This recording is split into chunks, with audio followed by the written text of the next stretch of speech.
এক হুজুর আর এক হুজুরের বিরুদ্ধে ফতুয়া, আর এক হুজুর আর এক হুজুরের বিরুদ্ধে ফতুয়া। আমরা এক হতে না পারার জন্য শুধু আমাদের বাটাম ফাটাই। এ কথা কোন? তবে গতকালকে একটা দৃশ্য দেখার পরে কলিজা শান্তি হয়েছে। আমিরে জামাত ডক্টর শফিকুর রহমান বরিশালে যাওয়ার সময় চরমনায়ের দরবারে গিয়েছেন, চরমনের পীরের সঙ্গে সাক্ষাৎ করেছেন। যেই দৃশ্য দেখার পরে পুরো বাংলাদেশের মানুষের কলিজা ঠান্ডা। কথা কন না কে? তার কারণ আলেমদের একতা মানে হলো পুরো জাতির একতা। আর আলেম ওলামা যদি একতাবদ্ধ হয়, শক্তি হয় কি হয় না? শোনেন, ইসলামপন্থীরা বাংলাদেশে আরো 50 বছর ক্ষমতায় যেতে পারুক আর না পারুক, আমরা যদি আলেমেরা এক থাকি, অন্তত কেউ আসে আমাদের উপর আর জুলুম করতে পারবে না। আর আমরা নিজেরা নিজেরা যদি ভাগ হয়ে থাকি, ওরা সুযোগ পেলেই বাটাম ফাটাবে, ওরা সুযোগ পেলেই 12টা বাজাবে। গত 16 বছর দেখেছেন না? আগে হাসিনের প্রথম টার্গেট করছে জামাতে, বলছে সব হুজুরক ভালোবাসি, কিন্তু জামাতক দেখে পান এরা রাজাকার। জামাতক সাইজ করে যখন দেখছে ঠান্ডা, তখন বলতেছে হেফাজত জঙ্গি ধর। কথা কর না গে? পরে হেফাজত ঠান্ডা, পরে চরমনাই পীর জীবনে মার খায়নি, কিন্তু বরিশালে ভোটর দাঁড়িয়ে ময়না কেমন একটা মার দিয়েছে, ওর রক্ত বার হয়ে ছোট বাচ্চার মতো হাউমাউ করে কান্না করতেছে। ওই পীর সাহেব সেই দিন বুঝতে পারছে যে এক হওয়া ছাড়া বুদ্ধি নাই, ক্ষমতার দরকার নাই, অথচ নিজেরা শক্তি নিয়ে বাঁচতে গেলেও আমাদের এক থাকা দরকার। এই জন্য বলি, শুধু সাক্ষাৎকার নয়, শুধু দেখাশোনা নয়, শুধু প্রেস ব্রিফিং নয়, অন্তর থেকে আমাদের এক হতে হবে। আর বাংলাদেশের সব ইসলামী দল আমরা যদি একতাবদ্ধ হতে পারি, এই বাংলার জমিনে আর কেউ জুলুম করতে পারবে না, আর কেউ চাঁদাবাজি করতে পারবে না, আর কেউ দুর্নীতি করতে পারবে না। কাম হলো একটা, আমাদের কি হওয়া লাগবে?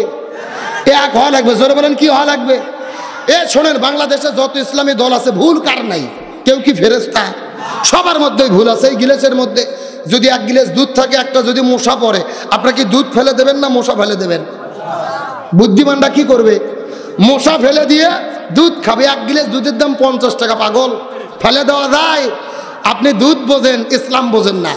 মশা ফেলে দিয়ে যেরকম দুধ খান, প্রত্যেকটা রাজনৈতিক দলের মধ্যে ভুল ত্রুটি যদি থেকেও থাকে, ওগুলো হলো মশা।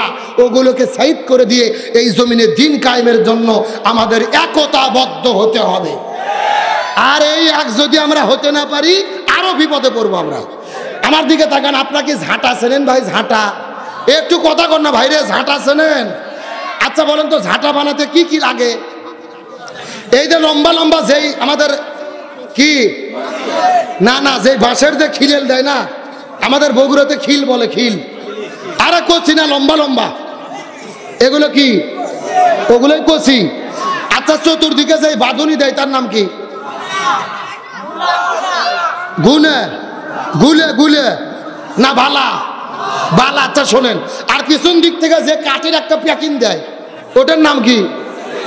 আচ্ছা, আপনার এখন আমার ওয়াজটা বোঝেন, শোনেন। আমাদের বগুড়াতে লম্বা লম্বা যেই ওই যে বাঁশের খিল বের করে দেয়, ওগুলোকে খিলেল বলে, খিল। আর চতুর্দিকে যে বাঁধুনি দেয়, লোহার বাঁধুনি, ওটার নাম হলো গুলে। আর পিছন দিক থেকে একটা কাঠের প্যাকিং দেয়, হ্যাঁ, শক্ত জিনিস দেয় না? আচ্ছা শোনেন, এই ঝাঁটার মধ্যে খিল ঢুকে দিয়ে বাঁধুনি দিলে ঝাঁটার একটা শক্তি আছে না নাই? আপনি ঝাঁটা দিয়ে খ্যার সরান পারবেন, ধুলোবালি ঝাঁট দেন পারবেন, সব কিছু পরিষ্কার করা যায় কি যায় না? এখন আপনি এই বাঁধুনি ফেলে দিয়ে, এই যে বাঁশের প্যাকিং ফেলে দিয়ে যদি খিল সবগুলো ছিটিয়ে দেন, একটা একটা করে খিল যদি সবার হাতে আমি দেই, ময়লা পরিষ্কার করতে পারবেন? জোরে বলেন, পারবেন? এখন মনে করেন বাংলাদেশে যত রাজনৈতিক দল আছে, প্রত্যেকটা দল হলো এক একটা ঝাঁটার খিলে। কথা কি বোঝেন নাই? একা একা থাকলে কোনো শক্তি নাই।